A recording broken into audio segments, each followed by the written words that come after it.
Before we discuss climate change, we need to know first what climate is.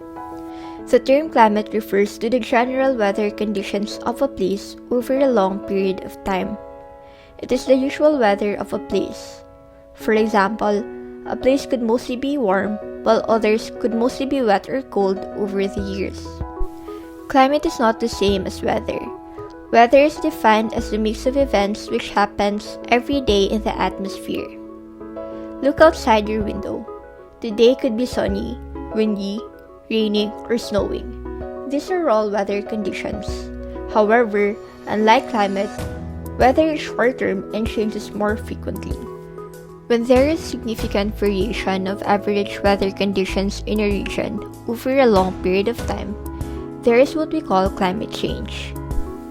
Climate change can be viewed in two ways, by region or global. By region refers to how the climate has changed in a particular region over the years. Meanwhile, if it is on a global level, it talks about how the Earth's entire climate has changed.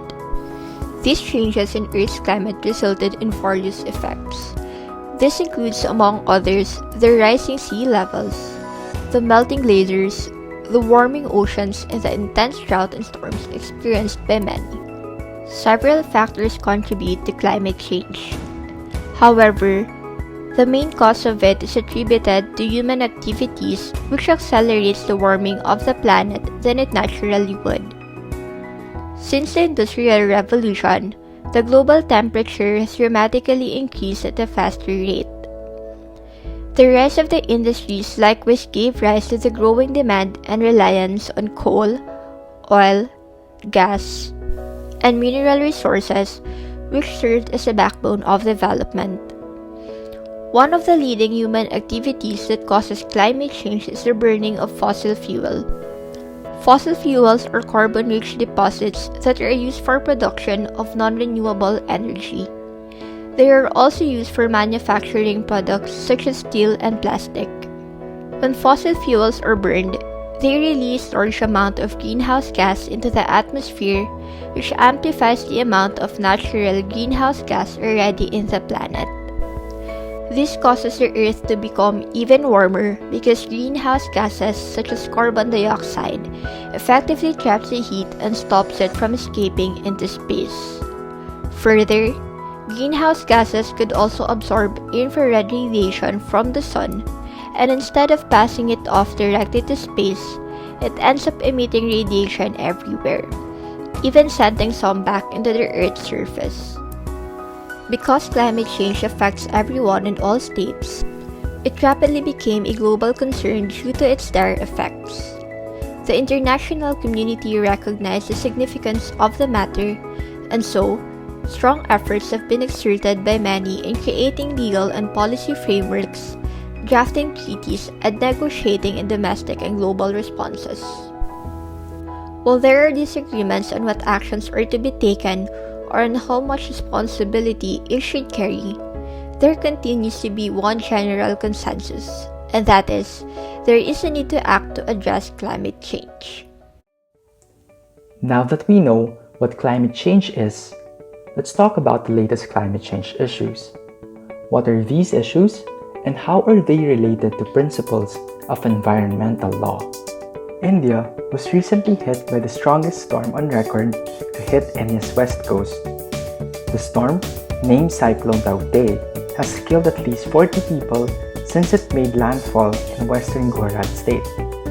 This happened amidst the second wave of COVID-19 in India, which has infected millions and killed tens of thousands since it began in mid-March of 2021. COVID-19 patients were among hundreds of thousands evacuated from low-lying areas. Stronger storms like this can be attributed to climate change. As our climate warms, evaporation intensifies, and so does the transfer of heat from the oceans to the air. As the storms travel across warm oceans, they pull in more water vapor and heat. That means stronger wind, heavier rainfall, and more flooding when the storms hit land. The warmer climate also results in the rise of sea level, which in turn makes storm surges worse. Coastal states are more affected by these destructive storms. However, this doesn't mean that other states are not responsible for such. The principle of common but differentiated responsibility tells us that states shall cooperate in a spirit of global partnership to conserve, protect, and restore the health and integrity of the Earth's ecosystem.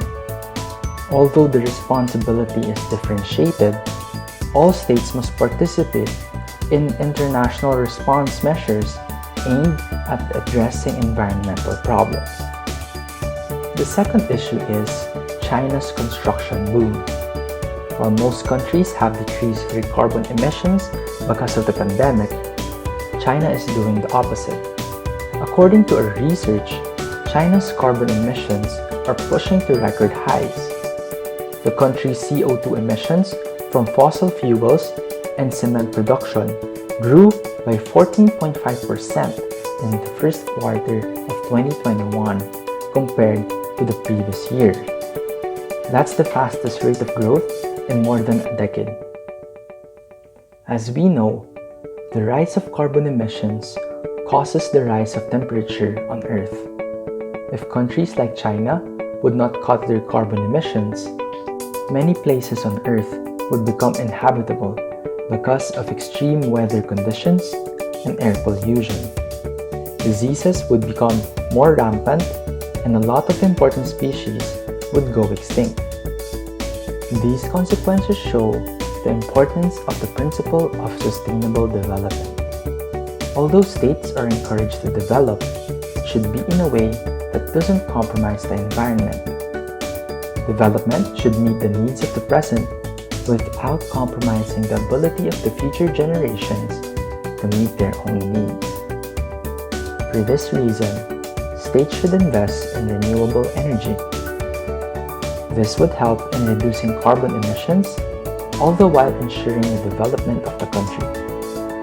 China should take into consideration this principle to be able to contribute in the fight against climate change.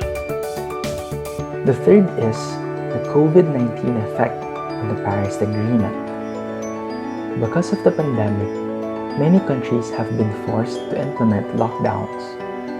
This in turn caused sharp reductions in fossil energy use.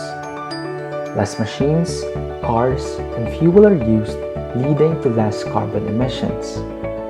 In a study, however, projection of global emissions with and without the pandemic showed that through its growth impact alone, it will yield only a small effect on emissions in 2030 and beyond. This means that the growth of global emissions almost remain the same whether there was a pandemic or not. The fourth issue is about renewable technology. Through the support of the UN Development Program, so-called swarm grids in vulnerable communities in Laos, Mozambique, and Vanuatu have been installed. This helps communities to have electricity using renewable energy, contributing not only to development but also in the combat against climate change. These renewable energy projects are one of the ways to help our environment. Through these initiatives, we can help the future generation to also reap the benefits of a healthy environment. This is in line with the principle of intergenerational equity.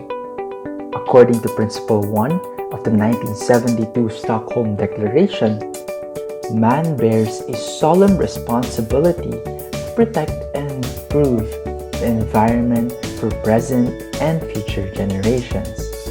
We should not forget that future generations may inherit the environment that we have, and so it is our duty to preserve it so that future generations may be able to enjoy it. Now that we know more about climate change and its recent developments, it is important for us to know the little ways we can act on climate change. Aside from advocating for legal and policy reforms, we can reduce our own carbon footprint by making changes in our everyday lives. First, we should learn to unplug. Any electronic gadget you can turn on with a remote uses power even when it is considered turned off. Some appliances also consume a lot of power even while they remain idle. We should be more mindful about how we use energy and be consistent in unplugging or turning off the power when not in use. Second, it is important to recycle everything you can. You should be recycling paper, aluminum cans, cardboard, plastic, glass, newspapers, and anything else made of recyclable material. Third is to walk or ride a bike rather than riding a car. Cycling requires no gasoline, and therefore, no harmful vehicle emissions or smog are released into the air. Opting for alternative modes of transport instead of your car is one of the simplest ways to lower your environmental footprint. Don't think that the world's too big for you to make a change. Every little thing you do makes the world a little bit better.